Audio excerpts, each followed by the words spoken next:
ప్రభువు పేరట మీ అందరికీ శుభాభివందనములు.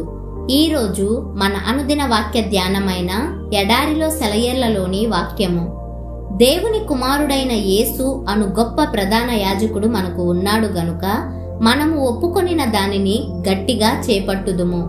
మనము కనికరింపబడి సమయోచితమైన సహాయము కొరకు కృప పొందునట్లు ధైర్యముతో కృపాసనమునొద్దకు చేరుదుము.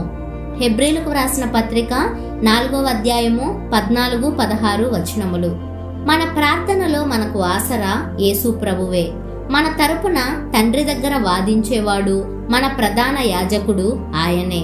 మన కోసం శతాబ్దాలుగా ఆయన చేపట్టిన పరిచర్య ఏమిటంటే, మన గురించి ప్రార్థన, విజ్ఞాపన, మన అతుకు పొతుకు విన్నపాలను మన చేతుల్లో నుండి తీసుకొని వాటికున్న కల్మషాలను కడిగి తప్పుల్ని సరిదిద్ది వాటిని తండ్రికి సమర్పించి తన స్వంత నీతి విమోచనలను బట్టి తండ్రి ఆ విన్నపాలను అంగీకరించాలని తండ్రితో వాదిస్తున్నాడు. ప్రియ సోదరి సోదరా, ప్రార్థన చేసి జవాబు రాక విసిగిపోతున్నావా? అదుగో చూడు, నీ తరపు న్యాయవాది అప్పుడే జవాబుని తండ్రి దగ్గర నుండి రాబట్టుకున్నాడు.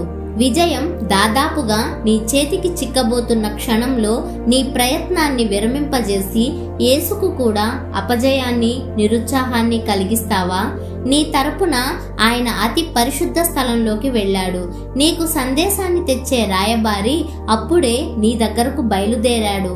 నీ కార్యం సఫలమయ్యింది అంటూ సింహాసనం నుండి వచ్చిన జవాబుని నీ నమ్మకం ప్రతిధ్వనింప చేయాలని పరిశుద్ధాత్మ ఎదురు చూస్తున్నాడు. ఆమోదం పొందే ప్రార్థనకి పరిశుద్ధాత్మకి అవినాభావ సంబంధం ఉంది. పరిశుద్ధాత్మ దేవుడు మన అవసరాలేమిటో మనం సవ్యంగా తెలుసుకునేలా మన ఆత్మలకు బోధిస్తాడు. వాటిని గుర్తించేలా మన హృదయాలను సిద్ధపరుస్తాడు. సరిపడనంతగా కోరుకునేలా మన అభిలాషను రేకెత్తిస్తాడు. దేవుని శక్తి, జ్ఞానం, కృపలను స్పష్టంగా మనకు చూపించి మనకు ధైర్యం చెబుతాడు.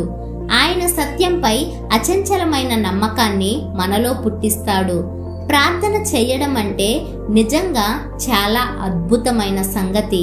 అంగీకార యోగ్యమైన ప్రతి ప్రార్థనలోనూ తండ్రి, కుమార, పరిశుద్ధాత్మలు ముగ్గురు పూనుకొని పనిచేస్తారు.